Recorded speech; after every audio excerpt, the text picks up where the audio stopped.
All right, so you ready to jump into the California restaurant scene? Huh? Talk about a wild ride. It's a dream for anybody who Wow. loves food. Yeah. Yeah. But the competition out here, it's no joke. And honestly, absolutely nothing matters more than picking the right spot. Yeah, you're not just opening a restaurant. It's like you're trying to put yourself on the map in a place where everyone's fighting to be noticed. And that's where this Menuvial blog article comes in. How to choose a good location for your restaurant in California. We're going to break this down because believe me, this article, it's just scratching the surface. Yeah, it's a good starting point, but like they say, you got to read between the lines. Exactly. So we're going beyond just the basics here. We're going to look at why location isn't just about people seeing your sign. It's about creating your whole image before you even serve a single dish. Think about it. Like, would In-N-Out be the same if you could only find them in airports? See, now you're just messing with me. But you're right. The location, it's like a part of who they are now. It's like your brain's programmed to want a burger the second you step off that plane. And that's what makes California so interesting, you know? It's not just about finding a busy street. It's about understanding the people in that neighborhood. Speaking of busy streets, the article mentions that a lot. Yeah. But I feel like there's more to it than that. It's not just about how many people walk by, right? Right. Imagine you've got this amazing sushi place, right? Michelin star chef, the whole 9 yards. You find a spot on a street with tons of foot traffic, but it's all families with little kids running around. Not exactly your target audience. That's a recipe for disaster right there. So how do you avoid that? The article talks about knowing your customer, but how does that translate to an actual location? It's all about understanding the lifestyle of the people in that area. Like, let's say you're going for that busy professional crowd who are into healthy stuff. Being close to office buildings is a good start, but what about being near yoga studios, gyms, those fancy juice bars? You got to fit into their routine. Exactly, and that's where those buzzwords come in, demographics. Okay, got to be honest, those words always make me tune out a little. Give it to me Yeah. straight. What am I looking at besides just age and income? Okay, so let's say you find a spot in a rich neighborhood, right? You might think, boom, instant success.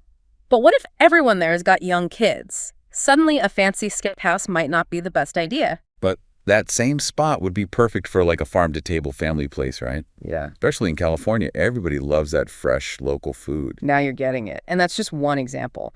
California's diversity is great, but it also means you got to know the specific area you're in. You got to know the little differences. So you're saying it's like finding the right puzzle piece for your restaurant. Now, the article talks about visibility too, but you said before, it's not just about people seeing you. Yeah, you could have a huge sign right on Hollywood Boulevard, but if nobody can get to you, it doesn't really matter. Especially in California, right? I mean, everybody's got a car, easy parking, signs that make sense. It seems simple, but you'd be surprised how many places mess that up. And don't forget about deliveries. So many people order food on their phones now. If your place is hard to find for those drivers, you're going to lose out. Makes sense. It's like you need to be easy to find from every angle. For people and for the food. Okay, let's be real for a sec.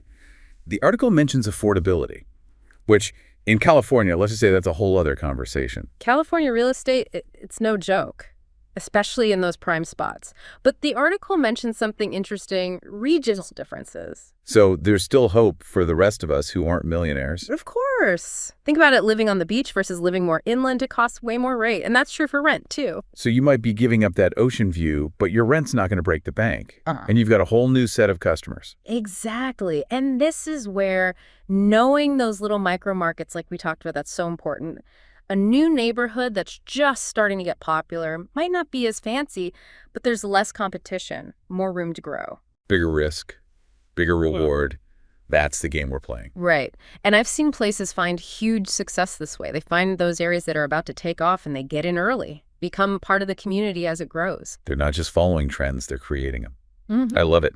Okay, but let's say you find that perfect spot, great price, cool neighborhood, the works. What's next?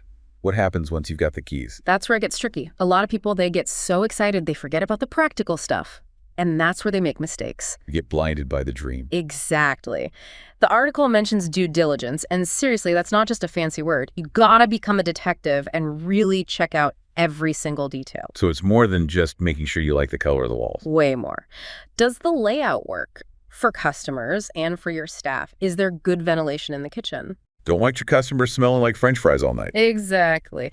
And then there's the boring stuff, plumbing, electrical, the AC unit. You need to get pros to check all that out. Right, an old building probably has all sorts of surprises waiting to happen. Exactly. Little problems can become huge expenses if you're not careful. So hiring an inspector, that's money well spent. Absolutely. And while you're at it, don't forget about making sure your place is accessible. Right, making sure everyone can enjoy it. It's not just good business, it's the law. Speaking of the law, we got to talk about something California's really big on: sustainability. Right here, it's not just a trend, it's like a way of life. Exactly. And it's more than just using paper straws. Energy efficient appliances, ways to save water, how you deal with trash, all that's important in California. So you're building a restaurant that's good for the planet too. Yeah. And it can be good for your bank account too, you know?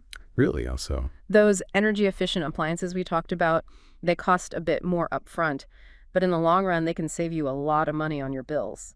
Same with things like those dishwashers that use less water, or toilets that don't use as much water. So being green, it's not just the right thing to do, it makes financial sense too. Exactly. And especially in California with all the rules and regulations about this stuff, it's not really an option. It's something you got to do. It's like they say teamwork makes the dream work right. And in California, part of that teamwork is taking care of the environment. You know, it's something you said before got me thinking about how location isn't just about the space itself. It's got to fit in with the neighborhood. 100%. You could have the most beautiful restaurant in the world, but if it doesn't match the vibe of the neighborhood, it's going to stick out like a sore thumb. Like putting one of those super modern cafes, all metal and glass, in the middle of a cute little historic neighborhood. Exactly. And it's not just about how it looks. It's about understanding how the neighborhood works. Is it a busy area where everyone leaves after work? Or is it more residential where it gets busy on the weekends? So you're really becoming a part of the community. Exactly. And that's why that site visit is so important. Okay, so let's talk about that. The article mentions looking for red flags, but what does that actually mean for someone who's not a contractor? What should I be looking out for? Here's a good tip.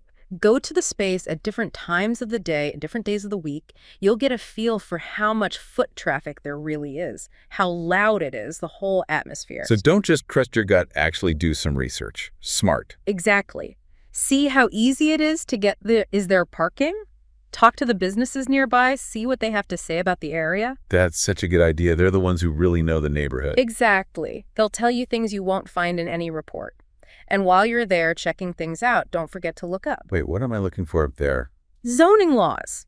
Those are the rules about what you can and can't build in a certain area. Yeah. You don't want to put your heart and soul into a restaurant only to find out you can't get the permits because of some weird rule.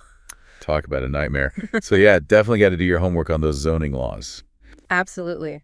And speaking of homework, let's talk about this farm-to-table thing the article mentions. It's definitely a buzzword, but here in California, it feels like it's more than that. Right.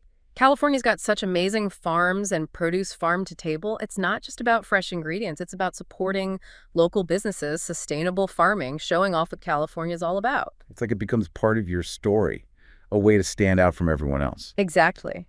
It even changes how you plan your menu. You can use what's in season. Imagine having a dish that features tomatoes from just down the road.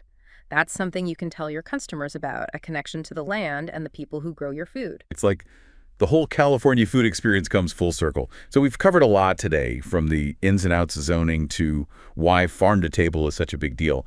If you had to pick one thing for our listeners to remember, what would it be? I'd say this.